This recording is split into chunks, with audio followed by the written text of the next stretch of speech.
პირადი ფოტოარქივის მრავალწლიანი კვლევის შემდეგ ცნობილი მხატვრის ნამუშევრების საგამოფენო სივრცეში იქნება წარმოდგენილი გიორგი ჩუბინაშვილის სახელობის ქართული ხელოვნების ისტორიის და ძეგლთა დაცვის კვლევის ცენტრში სერგო ქობულაძის დაბადების დღის აღსანიშნავად ემზადებიან წარმოდგენილი ფოტოკოლექცია წინა საუკუნის 50-იან წლებში ვენეციის საერთაშორისო ბიენალეზე ქართული დელეგაციის სტუმრობას და ქართული ხელოვანის მიერ იტალიის სხვადასხვა ქალაქში გადაღებულ უნიკალურ ფოტოებს აერთიანებს. დაგეგმილია ელექტრონული კატალოგის პრეზენტაციაც.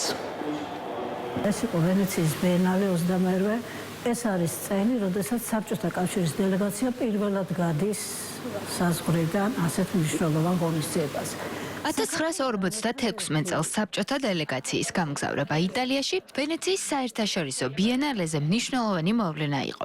საქართველოდან დელეგაციაში ერთადერთი ადამიანი სერგო ქობულაძე მიიწვიეს. მხატვარმა ამ მნიშვნელოვანი თარიღისთვის მისი ქვეყნის კულტურის მთავარი საგანძური აირჩია და საზოგადოებას ვეფხის ყაოსნის ილუსტრაციები წარუდგინა. დიდი ზარზეიმით წავიდა დელეგაცია საბჭოთა კავშირიდან, დიდი გამოხმაურებით ჩავიდნენ იქ, მაგრამ აღიარება და ფურორი უახდინა სერგო ქობულაძე. სერგოს ნამუშევარი მოხვდა კატალოგში ამ ბიენალესა და ეს გამოფენა ამ წუთში, რასაც თქვენ ხედავთ, არის მისივე გადაღებული ფოტოები, აი ამ ღონისძიების დროს, მისივე ხელით დაბეჭდილი. თუკი სხვა მხატვრებმა იტალიაში ემოციების სტილოზე გადმოსატანად მოლბერტები გაშალეს, სერგო ქობულაძეს ამისთვის ხელში ფოტოაპარატი აუღია.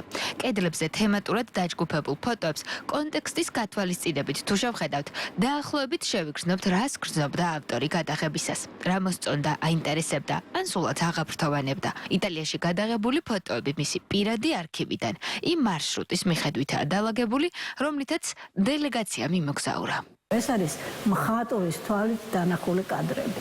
არც ერთი კადრი არ არის შემთხვევითი. გვიფიქსირებს იმდროინდელი იტალიელების ცხოვრებას, ყოფას, მათ საერთო შეკრებებს კაფეებში თუ ქუჩის რაღაცა რეკლამებს მაშინდელს. ასე რომ ჩვენ რომ აი ამას ვავლებთ თვალს, თითქოს ჩვენ თვითონ ვხდებით უკვე იმ გარემოში მოგზაურები. გიორგი ჩუბინაშვილის სახელობის ქართული ხელოვნების ისტორიისა და ძეგლთა დაცვის ეროვნულ კვლევით ცენტრში ქობულაძის პირადი არქივის კვლევა წლებია მიმდინარეობს. მხატვრის მრავალფეროვანი ბუნებიდან, ინტერესებიდან და მისწრაფებებიდან გამომდინარე არქივი მოცულობითია. მის არქივში ინახება უამრავი დოკუმენტი, როდესაც ის საბჭოთა კავშირის ხელმძღვანელობასთან მიმოწერას აწარმოებდა, რომ საქართველოში, თბილისში შექმნილიყო ლაბორატორია, რომელიც იქნებოდა უმაღლესი ხარისხის ფოტოს ანაბეჭდების მომცემი, რომ ქართულ სტამბებს და ზოგადად არა მარტო ქართულს არ შექმნოდა პრობლემები პოლიგრაფიული ბეჭდვის დროს.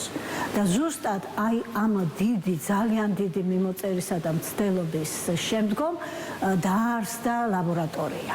გამოფენას სახელწოდებით იტალია 1956 ფოტოგრაფი სერგო ქობულაძე ავტორის მიერ გადაღებულ და დაბეჭდილ ასეულობით ფოტოს აერთიანებს, რომელთა დიდი ნაწილიც საგამოფენო დარბაზშია წარმოდგენილი.